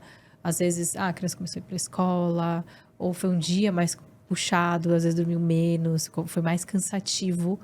E aí pode acontecer. Só que você não... Aí eles falam, né? Não deve mexer, acordar a criança, porque pode aumentar. Se você pega lá no colo, às vezes fica mexendo. Acorda, não sei o quê. Porque ela fica de olho fechado e continua chorando. Pra você ter noção, eu sabia o que era. E eu fiquei assim, gente, se ela demorar mais 5 minutos, eu vou levar no hospital. Eu vou levar no hospital. Porque eu fiquei nervosa, assim. Eu falei, não, calma, Kelly, é isso, é isso. Mas sabe quando você fica com medo? Porque você fala, será que tá chorando por quê? Tá com dor? Tá com dor? Então, o que a gente tem que fazer é... Olha pra criança, vê se ela tá bem. Olha o corpinho dela inteiro. Às vezes, né, tem que olhar. Porque, sei lá, se aconteceu alguma coisa, olha o berço, vê se tá tudo bem, se não tem nada no berço. Se ela estiver bem, se não tiver nada, aí espera passar mesmo. Mas, assim, é assustador. E pode acontecer em que fases, assim? Geralmente, eles falam de uma fase de 3 a 5, 6 anos. Mas, de verdade, eu tenho visto em crianças mais novas. Bastante. Não sei se é por causa do estilo de vida que a gente tem, né? Às vezes, exposição a telas também, né? Podem piorar. Mas eu percebo em crianças um pouquinho menores. Às vezes, com 9 meses, se você identifica bem, se a mãe consegue relatar bem o que aconteceu, eu acredito que já dá para fazer o diagnóstico. Mas é um transtorno benigno, tá? Então, não precisa se preocupar. Porque às vezes a gente tem que entender se... Poxa, será que eu tô fazendo uma coisa? Será que a rotina tá muito pesada? Será que tem que diminuir um pouco as atividades dessa criança? Tá fazendo coisa demais? Tá dormindo pouco? Então, vamos colocar um pouquinho mais de horas de soneca. Pode estar estressada, né? Com muita atividade. Sim. Ah, entendi. E às vezes é por bem, tipo, tá fazendo um monte de coisa, mas tá fazendo muito, então tem que diminuir um pouquinho. E eu falei um pouquinho da lavagem nasal, eu queria te perguntar um pouquinho mais sobre isso. Eu vejo que você fala bastante nas redes. É uma defensora da lavagem nasal. Eu amo, eu faço em mim. Eu não fazia, eu aprendi a fazer por fazer na Gigi, né, depois. E aí, sempre que alguém tá resfriado, eu falo, menina, faz lavagem nasal. Manda um vídeo explicando como faz. Sou dessas também. Legal, gente, faz, é maravilhoso. Então, explica um pouquinho, resumido, pra gente, o que é a lavagem nasal e como fazer, assim, da forma correta a lavagem nasal. Então, a lavagem nasal é pra você... Mas é chatinho. E tem uma coisa também que é o terror noturno. O Sim. que ele é e quando ele pode acontecer? Olha, o terror noturno, ele é uma parassonia. Então, é uma situação que a criança, ela não está acordada, né? Ela acontece durante o ciclo ali, as fases do sono. E que ela pode acontecer quando a criança não é no sono REM, então é no sono não REM. O sono REM é aquele sono que sonha, né? Que o olho mexe, né? O REM é a abreviação para Rapid Eye Movements. Então, que a criança está sonhando e tal. E aí, a criança, ela não tem um despertar, mas ela começa a gritar, ela chora e tal. Ela não sabe o que está acontecendo. Então, a criança não lembra desse episódio. E, assim, é muito... Eu falo que é assustador para os pais. É assustador. Eu sei porque a minha filha teve a primeira, né, a Esther. Eu acho que a Sara teve, mas acho que foi uma vez, foi bem menos. E chora sem parar. Às vezes... de olhinho fechado, né? Geralmente na primeira fase do sono, então nas primeiras horas da noite. E geralmente acontece quando tem alguma mudança de rotina. Às vezes, a criança começou a ir para a escola, ou foi um dia mais puxado, às vezes dormiu menos, foi mais cansativo. E aí pode acontecer. Só que você não... Aí eles falam, né? Não deve mexer, acordar a criança, porque pode aumentar. Se você pega lá no colo, às vezes fica mexendo. Acorda, não sei o quê. Porque ela fica de olho fechado e continua chorando. Pra você ter noção, eu sabia o que era. E eu fiquei assim, gente, se ela demorar mais 5 minutos, eu vou levar no hospital. Eu vou levar no hospital. Porque eu fiquei nervosa, assim. Eu falei, não, calma, Kelly, é isso, é isso. Mas sabe quando você fica com medo? Porque você fala, será que tá chorando por quê? Tá com dor? Tá com dor? Então, o que a gente tem que fazer é... Olha pra criança, vê se ela tá bem. Olha o corpinho dela inteiro. Às vezes, né, tem que olhar, porque, sei lá, se aconteceu alguma coisa, olha o berço, vê se tá tudo bem, se não tem nada no berço. Se ela estiver bem, se não tiver nada, aí espera passar mesmo. Mas, assim, é assustador. Assustador. E pode acontecer em que fases, assim? Geralmente, eles falam de uma fase de 3 a 5, 6 anos. Mas, de verdade, eu tenho visto em crianças mais novas. Bastante. Não sei se é por causa do estilo de vida que a gente tem, né? Às vezes, exposição a telas também, né? Podem piorar. Mas eu percebo em crianças um pouquinho menores. Às vezes, com 9 meses, se você identifica bem, se a mãe consegue relatar bem o que aconteceu, eu acredito que já dá para fazer o diagnóstico, mas é um transtorno benigno, tá? Então não precisa se preocupar, porque às vezes a gente tem que entender se, poxa, será que eu tô fazendo uma coisa? Será que a rotina tá muito pesada? Será que tem que diminuir um pouco as atividades dessa criança? Tá fazendo coisa demais? Tá dormindo pouco? Então vamos colocar um pouquinho mais de horas de soneca. Pode estar estressada, né? Com muita atividade. Sim. Ah, entendi. E às vezes é por bem, tipo, tá fazendo um monte de coisa, mas tá fazendo muito, então tem que diminuir um pouquinho. E eu falei um pouquinho da lavagem nasal, eu queria te perguntar um pouquinho mais sobre isso. Eu vejo que você fala bastante nas redes. É uma defensora dicas, da né? lavagem nasal. Eu amo, eu faço em mim. Eu não fazia, eu aprendi a fazer por fazer na Gigi, né, depois. E aí, sempre que alguém tá resfriado, eu falo, menina, faz lavagem nasal. Manda um vídeo explicando como faz. Sou dessas também. Legal, gente, faz, é maravilhoso. Então, explica um pouquinho, resumido, pra gente, o que é a lavagem nasal e como fazer, assim, da forma correta a lavagem nasal. Então, a lavagem nasal é para você higienizar e tirar ali as sujeiras do nariz, né? Eu sempre falo que, assim, a secreção que tá parada, ela acaba acumulando e não é legal. É sempre bom estar em movimento, né? O nariz, ele precisa entrar ar, precisa respirar. Eu mesmo tô com o nariz tão...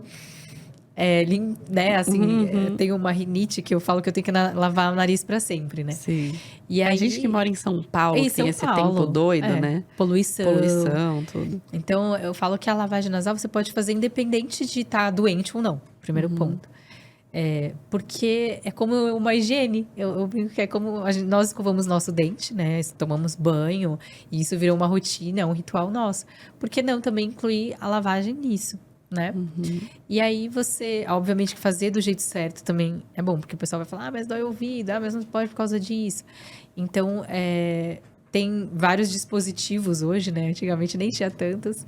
Tem a seringa que você vai e introduz no nariz ali um volume proporcional, né, ao tamanho da criança. Então, recém-nascido, o bebê muito pequenininho, começa aí com meio ml, 1 ml.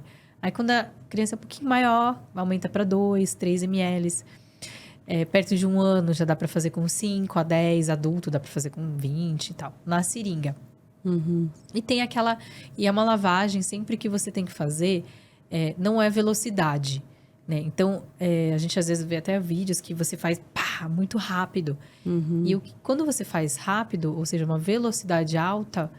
Você pode, sim, atingir ali a região do ouvido, né? Porque tá conectado. Ouvido, nariz e garganta é tudo conectado. Lá ali dentro. E quando você faz isso, pode causar um pouquinho, às vezes, uma tontura. Às vezes, a pessoa tem uma sensação de tontura ou uma sensação de dor no ouvido. Tem gente que é mais sensível também. E aí, você tem que fazer uma lavagem mais devagarzinha e, de preferência, com a cabeça assim. Mais abaixadinha, porque aí ela não vai lá atrás, né? E vai vir, o sorinho, ele vai vir aqui. E ele vai passar por todas as cavidades e sair pelo outro lado, né? Mas é ótimo. Tem aquela da garrafinha também, não sei se você já viu. Eu faço com a garrafinha. Em mim eu faço com a garrafinha, na Gigi eu faço com a seringa. Pronto. É engraçado, porque a minha filha mais velha faz com a seringa. Porque ela sempre fez com seringa e ela gosta da seringa e tal. E agora tem umas seringas com desenho, com unicórnio. Tem. A Esther tem também. Aí ela ama, né? E já a Sara não. A Sara nunca deu certo com a seringa. Eu falei, vou tentar com a garrafinha. Ela gosta da garrafinha. Então... Mas na época da Esther não tinha garrafinha. Então a gente fazia com a seringa e ela acostumou. Sim. Mas o importante é fazer o que eu acho assim, você tem um cuidado. Por exemplo, se você tem uma labirintite, se você tem alguma questão no ouvido, aí é bom conversar com um profissional, né? Antes de fazer. E quando você tá com muita secreção, aí você tem que fazer mais vezes, porque aí você tá realmente tratando, né? Você tá fazendo. E aí também, mais chance de você fazer mais devagarzinho ainda, porque o ouvido pode estar inflamado, doendo. Aí pode ser realmente que cause dor. Mas tem que ser bem devagarzinho. Se fizer bem devagarzinho, com o soro não frio, tá, Fabi? Não tem que ser quente, mas é um soro na temperatura corporal, né? Eu falo que é um pouquinho morno, uma temperatura morna, porque soro gelado, imagina soro gelado, você fazer, aí dá aquela... Tipo, já faz um pouquinho de vasoconstrição também, né? O vasinho dá uma sensação ruim aqui dentro. E uma coisa que eu falo é, gente, eu sei que parece óbvio, tá, Fabi? Eu sei que parece óbvio que eu vou falar. Mas nunca faça com água, tá? Não é com água que faz o soro. É com soro fisiológico, ou seja, cloreto de sódio, né, sal, a 0,9%. Eu tô falando isso porque o meu marido, a história, ele, não, eu tô fazendo, nossa, mas meu nariz tá ardendo, tá pior do que tava antes, não sei o que. Eu falei, mas amor, como que você tá fazendo? Ele, ué, tô fazendo com água. Eu falei, meu Deus, pelo amor de Deus, imagina uma médica em casa, ele me faz essa. Aí eu, amor, mas é lógico que tá ruim, né? Então não faça com água, pelo amor de Deus. Mas por que a água pode arder, só a água sem ser o soro? Porque a água, ela não tem uma osmolaridade igual o soro. O soro 0,9%, ele é fisiológico. Então, ele é a mesma osmolaridade que nós temos dentro do nosso corpo. A lágrima, a saliva, a secreção também. Saliva tem enzima, é um pH um pouquinho diferente. Tem algumas coisas diferentes. Mas ele é fisiológico, então não arde. A membrana, né, a mucosa, o nosso... dentro do nosso corpo, né, vai ter ali, vai puxar água. Então, quando você tem não tem, né, nada de sal, por exemplo, é água mesmo, ele vai fazer com que o líquido nosso, em vez dele puxar para fora, ele puxa para dentro e aí você sente dor. Existe também a lavagem com soro hipertônico. Não sei se você já ouviu falar, mas é um pouquinho mais osmolar, que é 3%. Mas eu também não recomendo fazer lavagem com hipertônico, 3%, porque ele faz o contrário. Ele puxa a água de fora do nosso corpo para dentro. A água ele puxa de fora para dentro. Então, ele vai como se essa água ela puxasse para dentro da membrana. E o outro é o contrário. Ele vai puxar esse líquido que está dentro da mucosa para fora. Mas dói muito. Eu falo que é como se você estivesse fazendo caldo na piscina. Dando uma afogada, assim. Igual o mar. Então, por que o mar... Às vezes o pessoal fala, nossa, mas eu vou pro mar, água do mar tal. Ela limpa tudo. Limpa o nariz. Não quando você leva um caldo, né? Não é muito bom. Mas acaba ajudando porque ele é hipertônico. Então, ele puxa essa secreção para fora e ajuda a eliminar. Entendi. De alguma forma. E fora que o contato com a natureza, o sol, né? Tudo ajuda. Energia, diminui o estresse. Não, e a gente tá falando até de lavagem nasal, né? E tem aquela questão o terror dos pais, né? Do primeiro ano da escola. Fica doente, não tem jeito. É o primeiro ano de aula, independente se a criança entra com 1, 2, 3, o primeiro ano de escola vai pegar muito resfriado, né? Resfriado, entre outras doencinhas, né? Não tem como. Tem o que fazer? Olha, tem sim. É lógico que é esperado, assim, que a criança fique doente. A gente pensa em 10 a 12 resfriados no primeiro ano. É meio doido, né? Se for pensar 10 a 12, mas o que você considera normal? Praticamente todo mês. O que você considera normal? É uma criança que vai ficar resfriada, vai ter ali um episódio, mas não vai internar, ela não vai precisar ficar... sei lá, no hospital, ela não vai precisar muito de antibiótico, mas resfriado, gripe e tal. Agora, se a criança fica todo mês, aí vai para antibiótico, internação, aí tem que investigar, né, uma imunodeficiência, ou às vezes alguma coisa que precisa melhorar, a questão da imunidade, que a gente fala tanto de imunidade hoje, né? Não sei se você sabe, mas eu também sou alergista imunologista. Não sou eu já tô. Então, vamos falar de imunidade também, né? Mas aí você tem que investigar, mas assim... Normalmente, o que a gente pode fazer para a criança? Falo que tem algumas coisas que a gente faz que é o básico e que ajuda demais. Uma das primeiras coisas é vacina, né? A gente sabe que as vacinas são super importantes para diminuir o risco, para a criança estar ali protegida. Então, vacinas em dia, né? Antes de ir para a escola. A outra coisa é aleitamento, né? A amamentação, ela também diminui riscos de doenças, né? A curto, médio e longo prazo. Então, não é só quando a criança está mamando, mas vai diminuir doenças lá na vida adulta, ou mesmo que ela mame e tenha parado, vai proteger também por um tempo aquele bebê de doenças atuais. Então, se você puder, mantenha o aleitamento e uma boa alimentação. Quando eu falo de alimentação saudável, variada, né? Evitar, industrializados, evitar essas coisas e bastante legumes, folhas, frutas, carnes, então tudo aquilo que a gente sabe que tem que fazer, né? E ter a consulta em dia com o pediatra, lembrar de suplementação. Então, por exemplo, no consultório eu sempre faço suplementação das crianças de forma individualizada, né? Criança aí, principalmente aí no primeiro ano de vida, você pode colher, aí no caso, os médicos, né? Ou você também, se é mãe, né? Pode pedir para ele fazer uma pesquisa de exames para ver como é que estão as vitaminas. E, por exemplo, uma criança com anemia, Fabi, que está com ferro baixo ou uma anemia, ela pode ficar mais doente. Ela vai ficar. Porque ela tá mais propensa a isso, né? E se ficar, pode ficar ainda mais grave. Então, otimizar ao máximo as vitaminas dessa criança, né? Sim. Eu acho que isso... e mais uma coisa que eu diria e que algumas coisas até que eles falam de medicina do estilo de vida. Não sei se você já ouviu falar desse termo. Não. Mas existe um termo que chama medicina do estilo de vida, que tem algumas coisas que eles falam que aumenta a qualidade de vida, longevidade e qualidade. E essas coisas que eu falei para vocês... Qualidade de sono. Então, se essa criança não tá dormindo bem, certamente... a imunidade cai. Vai ser ruim. A gente, né? Fica. A questão de felicidade. Olha que engraçado, né? Mas a felicidade, ela faz com que você aumente a sua imunidade e tal. Então, obviamente, promover isso, né? De maneira... Os pais sabem bem como fazer isso. E também a questão de contato com a natureza. Então... Sim. Terra, areia, grama, eu falo que... Sabe a vitamina S? A vitamina S de sujeira, eu brinco que são duas, né? Vitamina S e vitamina N, N de natureza. Então, essas duas vitaminas, quanto pudesse os filhos terem isso, contato com a natureza, brincar, o ar livre, contato com o sol, isso ajuda demais, né? Ficar menos enclausurado. Imagina, a gente fala de crianças que às vezes ficam, né, o dia inteiro dentro de apartamento, então tentar promover isso o máximo. E também fala-se muito na medicina do estilo de vida de espiritualidade, né?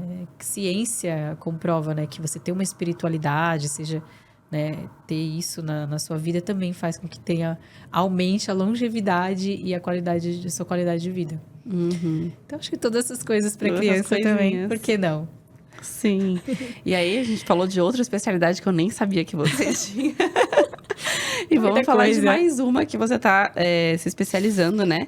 Na questão do aspecto autista que eu falei aqui no começo. Resumidamente, assim, com que idade que a criança pode começar a dar sinais do aspecto autista? Olha, a criança autista, ela nasce autista.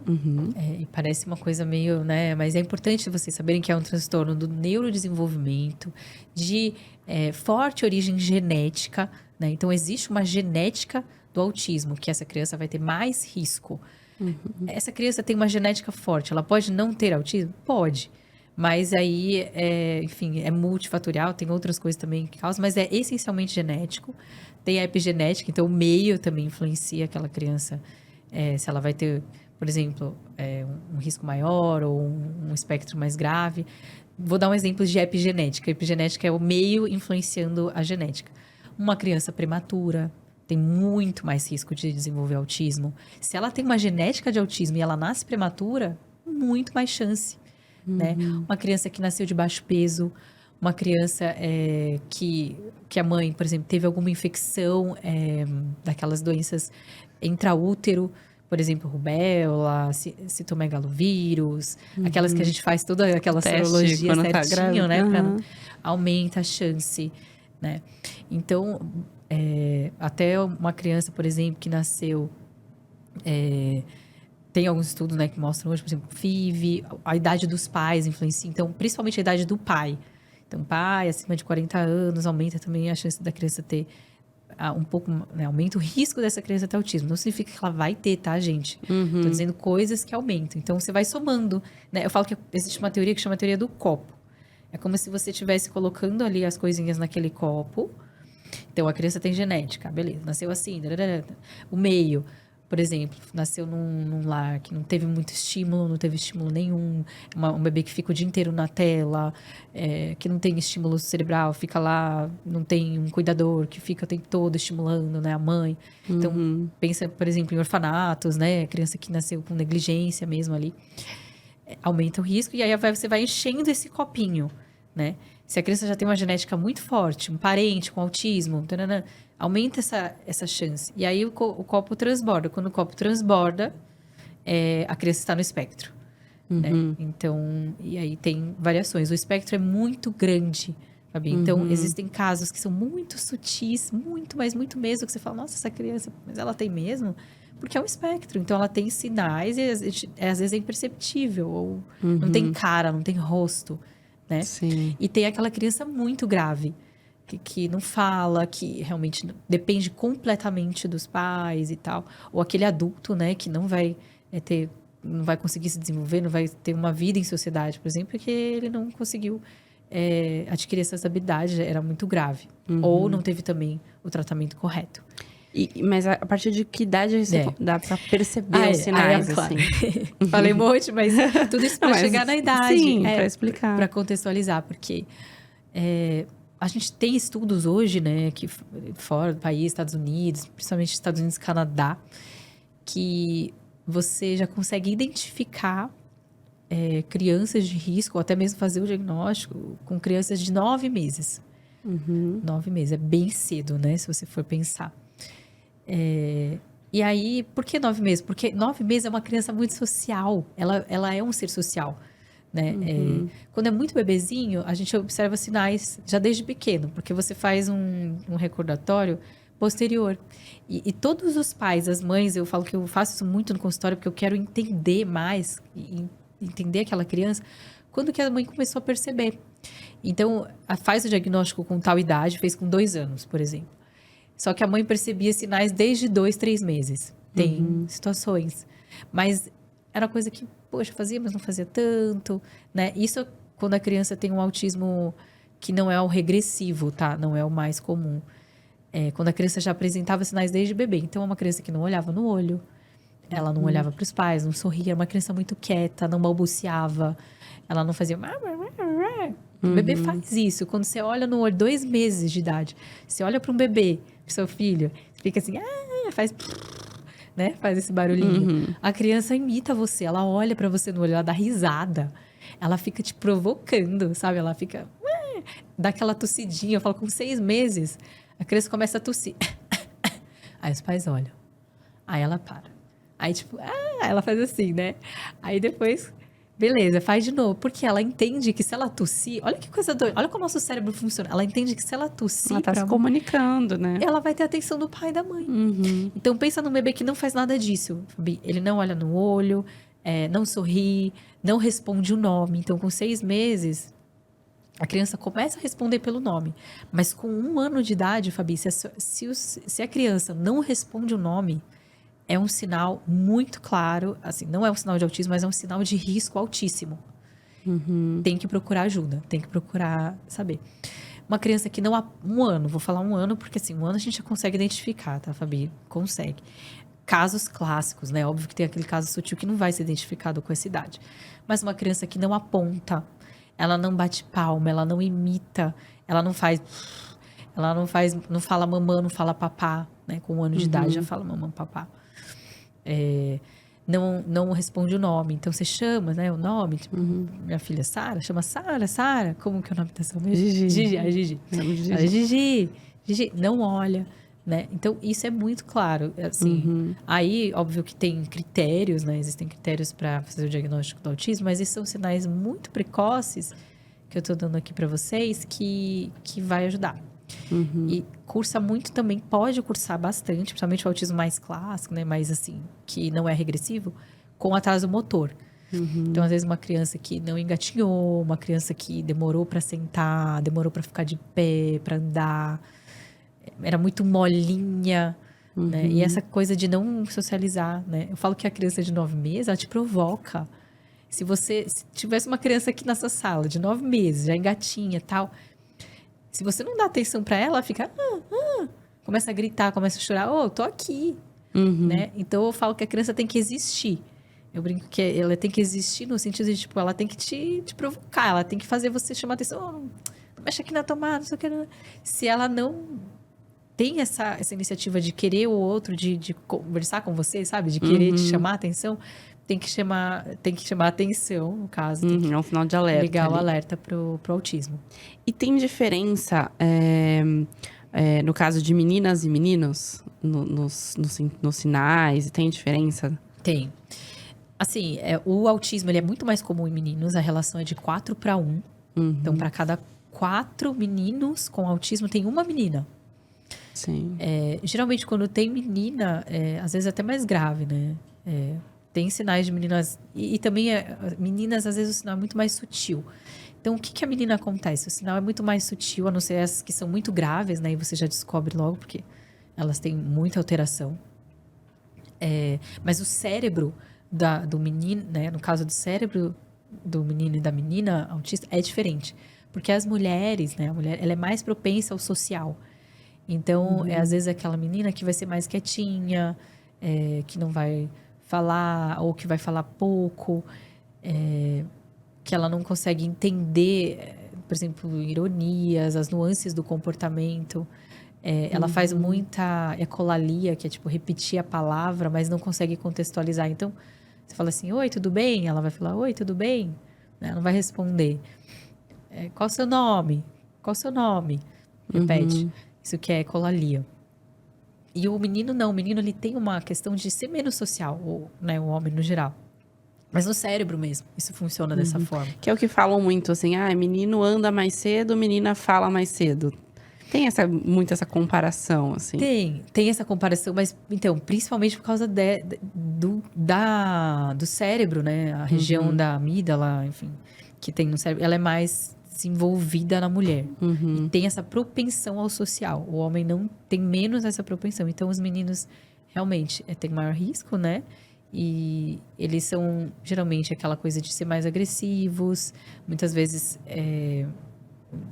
com relação a outros, né? Então, não consegue entender. Por exemplo, um menino que não consegue se fazer entender, muitas vezes, quando tem autismo, né? Não é porque ele não quer ou porque ele vai fazer isso, mas às vezes ele vai morder o outro coleguinha ou vai brigar com outra criança, mas não vai bater, mas ele não consegue se comunicar. Já a menina com autismo, ela vai ficar quieta, ela vai ficar quietinha ali, vai ficar na dela, às vezes vai ficar o dia inteiro brincando com uma coisinha ali e os outros não vão perceber porque ela tá ali quietinha, tá tudo bem, entendeu? E eu tô dizendo isso, que existem nuances, tá, Fabi? Mas até pro pessoal não levar isso a ferro e fogo, porque não existe nenhum autista igual. Assim, é absolutamente diferente. Então, mas meu filho tem autismo e realmente ele é muito mais quietinho. Tem vários casos, eu tenho caso no consultório também, de meninos que não causavam nenhum problema de comportamento na escola, eram muito quietinhos, né?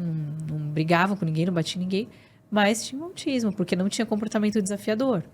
Mas aí eu falo que é aí que mora o perigo. Porque se a criança não briga, não bate, não briga, sabe assim, não causa, tá tudo bem. Aí vai deixando. Vai ficando, entendeu? E aí, às vezes, até o diagnóstico é mais tarde. Porque não causou, porque não sei o quê. Mas vamos pensar, um ano a gente falou isso, 2 anos, se tem atraso de fala, a criança não fala, né? Não se comunica, não fala frases. Nossa, a gente precisa investigar. Então, eu tenho visto muito, Fabi. Imagina, a criança chegando com 2 anos com atraso de fala e as mães perguntando se é normal. Gente, não é, né? Eu tenho que falar isso, assim. É uma responsabilidade muito grande quando eu digo isso pra você. Porque, às vezes, dói, né? Dói a gente ver que o nosso filho tá com atraso. Dói a gente ver que tem alguma coisa de errado. Mas o quanto antes a gente poder fazer o diagnóstico, melhor pra criança. Não fiz o diagnóstico ainda, mas eu sei que tem um atraso. Gente, vá atrás. Porque a criança precisa de terapia. Vai precisar de estímulo. Mesmo que ainda você não tenha, tá? Às vezes a gente quer um diagnóstico, a gente quer sabe assim, eu quero saber o que é para começar a fazer. Mas não espere. Comece fazendo. Porque a criança normal, você vê a Gigi, acho que é óbvio, a gente vê poucas crianças. A gente ficou na pandemia, a gente teve um monte de situações, assim, difíceis. Sim. Mas a gente vê essas crianças com pouco estímulo e tal, fala, foi a pandemia e tal. Mas, gente, a criança com 2 anos, ela fala pra caramba. Eu vejo pela minha filha, ela tem 1 ano e meio, a Sara, 1 ano e 7 agora. Gente, ela tá formando frases. Ela fala, mamãe, eu quero não sei o quê. Ela tá com quase 3, 4 palavras. Eu fico assim, boba, eu falo... E assim, não é porque é minha filha. Eu tô dizendo isso porque, assim, o que é o esperado, né? Dentro de um cérebro estimulado é que a criança fale. Com 2 anos, uma frase é de 3 a 4 palavras. com 1 ano e meio, ela tem que estar falando frase de 2 palavrinhas, mais ou menos. Um repertório muito grande, de 150 palavras com 2 anos, no mínimo. Mas tem criança que está falando mais, 300. A gente está falando de que é o mínimo, o que é o máximo, né? Talvez o máximo não tem, mas o que é o mínimo. Então... Não, e aí eu vejo, assim, muitos casos onde, às vezes, os pais desconfiam, mas não vão atrás. Ou, às vezes, não querem ir atrás. Tipo assim, não, tá tudo... Normalizam. Não, tá tudo bem. O que dizer para um pai, para uma mãe que estão desconfiados de alguma coisa, assim? Então... Olha, os pais sabem, principalmente a mãe, Fabi. Eu sinto, assim... vocês são os maiores especialistas do seu filho. Eu sempre falo isso porque, assim, eu vejo quanto vocês veem, né? Quando eu tô no consultório, eu vejo uma foto, Fabi. É uma foto tão rápida, de 1 hora, né? Um pouco mais, às vezes, mas, assim, os pais sabem, eles veem o tempo todo, 24 horas por dia, né? E tudo bem, às vezes começa a levantar algumas questões. Sabe aquele sentimento? É um sentimento de mãe, assim, ou de pai. Ali no fundo que você fala, poxa, o que será que está acontecendo? Mas a gente tem um filho idealizado, a gente não quer ter um filho com problema, a gente não quer ter um filho com dificuldades, a gente quer que nossos filhos voem, alcancem sonhos e façam realizações. Mas... isso não vai mudar o que seu filho é, sabe? Porque quando a gente fala, seu filho é autista, beleza. Mas isso não é... Assim, eu falo que o diagnóstico, ele não é destino, né? Você entender que o seu filho tem, o que ele é, né? Ali, também, seu filho é autista. Mas isso não vai... A ideia é que isso não limite o que ele vai precisar fazer. Lógico que vai ter dificuldades, mas o quanto antes vocês identificarem, o quanto antes vocês forem atrás... melhor vai ser. Porque hoje vocês vão poder fazer alguma coisa para ajudar, né? Exato. E hoje tem tanta coisa, Fabi. Tem muitos estudos, cada vez mais estudos saindo, né? De você incentivar, estimular precocemente. Eu tenho crianças ali lá na clínica, né? Que estão com menos de 1 ano de idade estimulando. A minha filha, não sei se você sabe, mas ela teve uma suspeita, a Esther. E ela começou a estimular com 8 meses.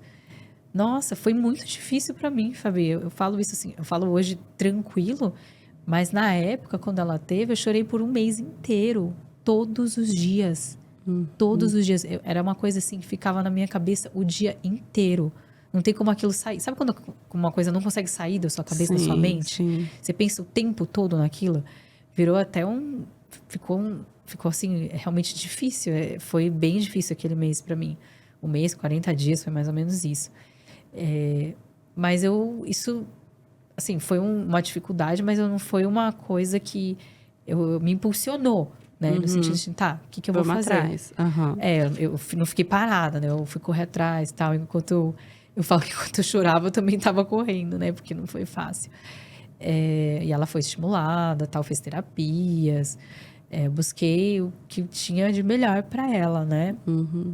E aí, ela realmente... ela teve alta, né? Imagina, eu não tinha diagnóstico, Fabi.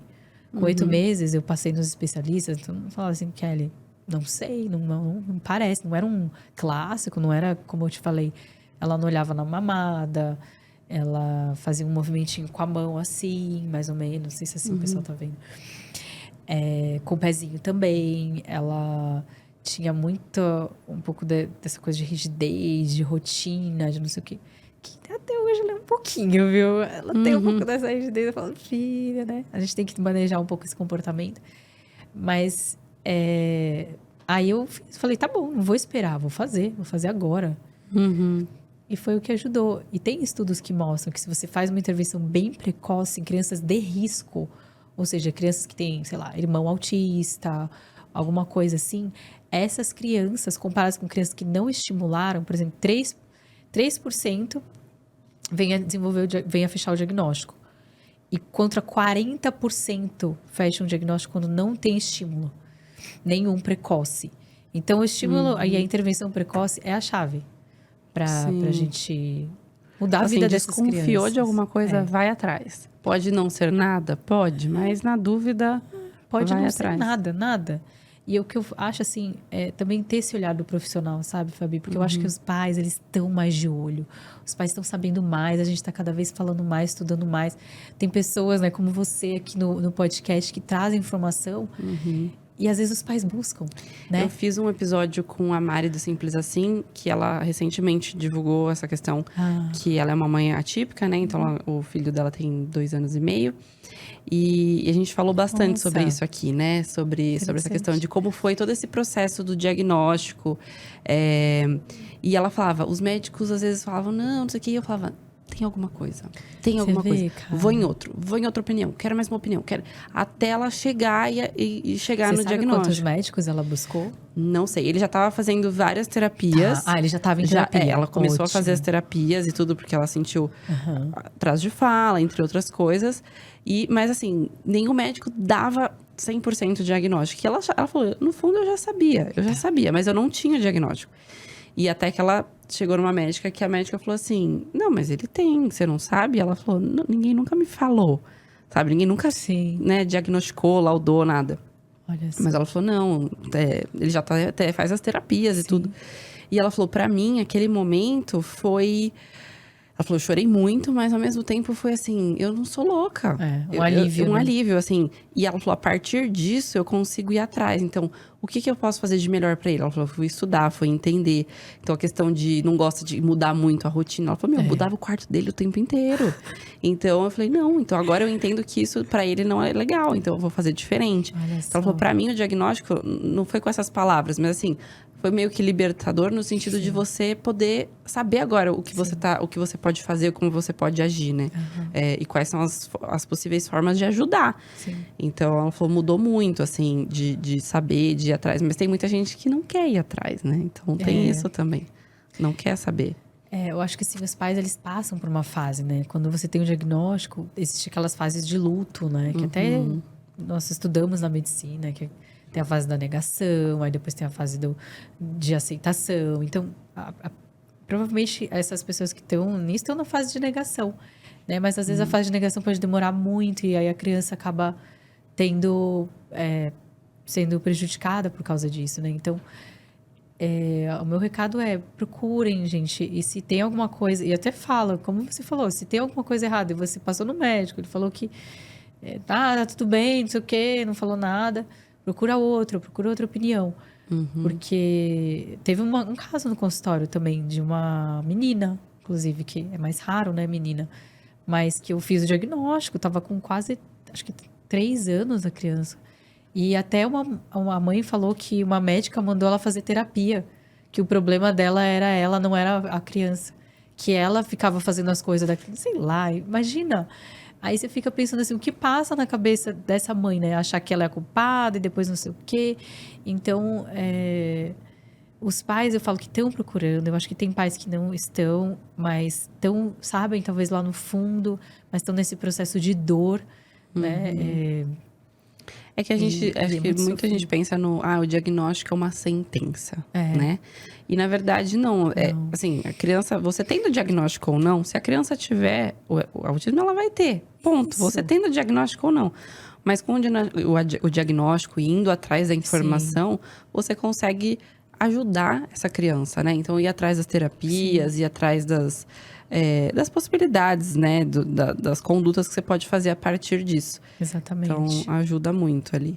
Até, às vezes, para passar essa informação para a escola, né? Sim, total. A escola compreender mais a criança, né? E ter os direitos, né? Porque hoje tem muitas leis que também ajudam, né, na criança autista. Tem direitos que vão facilitar um pouco a vida dessa mãe. Porque é difícil, né?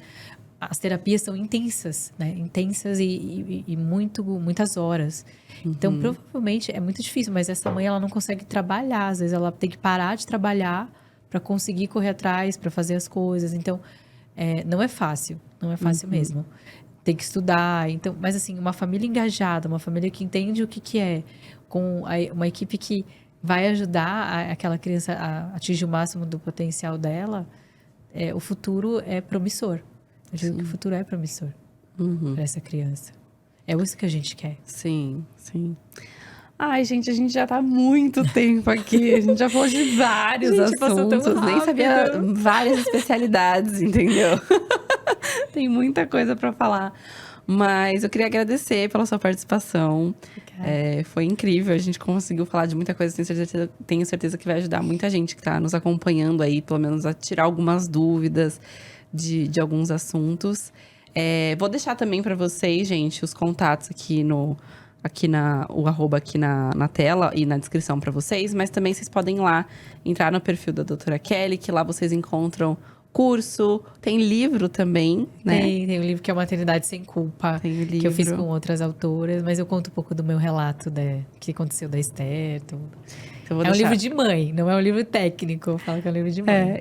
Onde as pessoas podem achar você nas redes? Bom, tem o Instagram, que é o @Pediatria Descomplicada, tem o YouTube, que é o Pediatria Descomplicada com doutora Kelly, tem o podcast, que é o Pediatria Descomplicada para mamães. E também tem o blog, eu falei do blog? O blog é o pediatriadescomplicada.com.br. Aí vocês encontram tudo por lá, tem mais informações, tem curso. Tem um episódio que eu participei lá também do podcast, falando sobre amamentação. E é isso, gente. Obrigada mais uma vez pela sua presença. Eu que agradeço, obrigada mesmo, foi ótimo. E é isso, até os próximos episódios. Um beijo pra vocês. Tchau. Tchau.